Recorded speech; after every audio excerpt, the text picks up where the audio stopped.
A punto con Juan Carlos Fernández. Reflexión de hoy.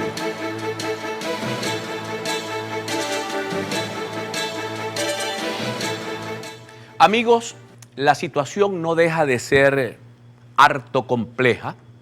Lo que se plantea en el caso de la discusión que se va a dar en unos minutos, quizás o en unas breves horas, en el seno de la Organización de Estados Americanos sobre Venezuela.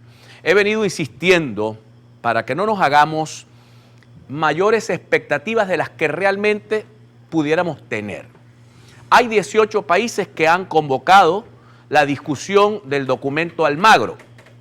Eso no significa que se va a aplicar la Carta Democrática, como en algún momento Almagro lo dijo, que ya al abrir la discusión ya estaba aplicada la Carta. Eso no es verdad. La Carta se aplica si hay una mayoría de 24 países que aprueben la instrumentalización del mecanismo Carta Interamericana Democrática, que comienza con acciones de tipo diplomático para restituir la constitucionalidad vulnerada y va hasta el artículo 21 que llama a la expulsión del país en cuestión del seno de la Organización de Estados Americanos. Así que hasta donde yo sé que pudiera pasar que se discuta hoy el documento y como el año pasado quede hasta allí, no haya mayor posibilidad de aplicar la Carta en la parte que corresponde al artículo 20, porque hasta ahora nadie ha mencionado que hay 24 votos.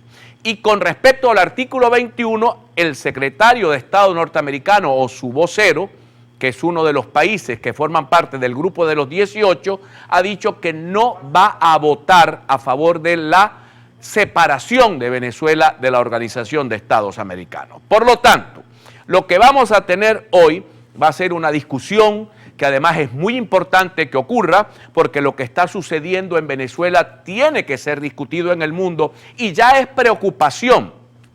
Esta mañana ha habido un intenso debate en un encuentro en Colombia, donde se ha discutido el problema venezolano en el Senado colombiano, y ellos hablan, yo la cifra me parece muy elevada, pero hablan de 1 millón de venezolanos viviendo entre legal e ilegalmente en Colombia, lo cual eso crea un problema al gobierno colombiano.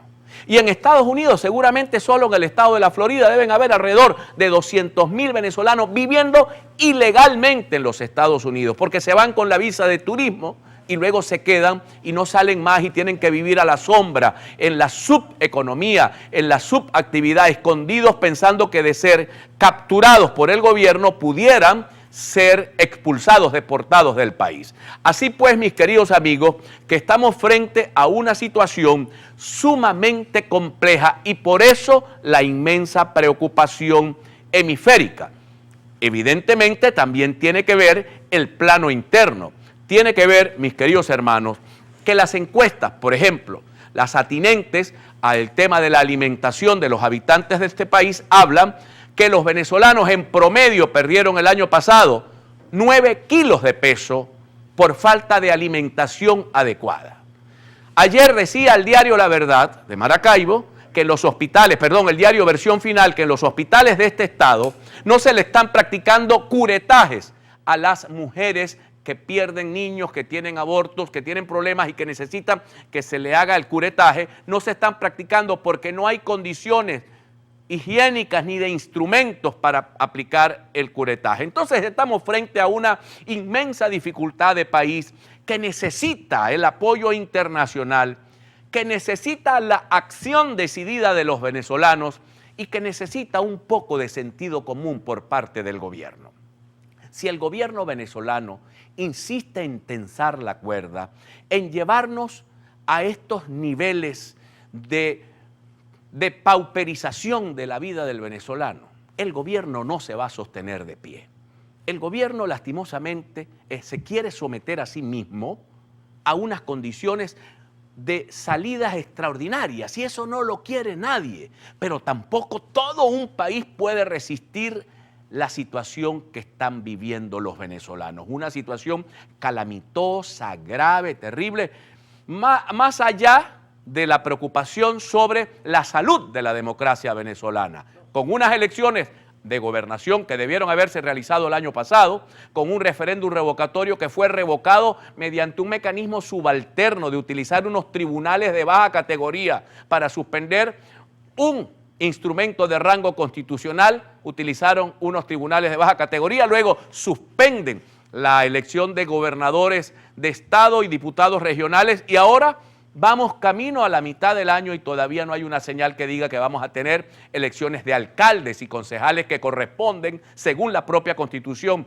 en el mes de diciembre. Así que el gobierno creo que está cometiendo demasiados errores juntos y eso pudiera detonar por cualquier lado. Yo no creo que la oposición tenga la capacidad de instrumentalizar salidas no democráticas en Venezuela. Pero yo se los he dicho a ustedes en varias ocasiones.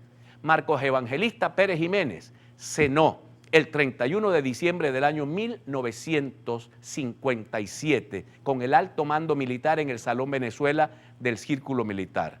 A la 1 de la mañana el coronel Hugo Trejo dio el primer golpe de Estado y 23 días después Pérez Jiménez salía en la vaca sagrada del país y se acabó una dictadura de varios años, de cerca de 9 años en Venezuela. Por lo tanto, los imprevistos siempre están pendientes. El gobierno debería permitirle a los venezolanos el camino democrático, el camino constitucional, el camino hacia la paz y a la justa y democrática alternancia en el poder. De lo contrario, está sometiendo al país a estos duros vaivenes y como dice la vieja frase, mis queridos amigos, tanto va el cántaro al agua hasta que se rompe.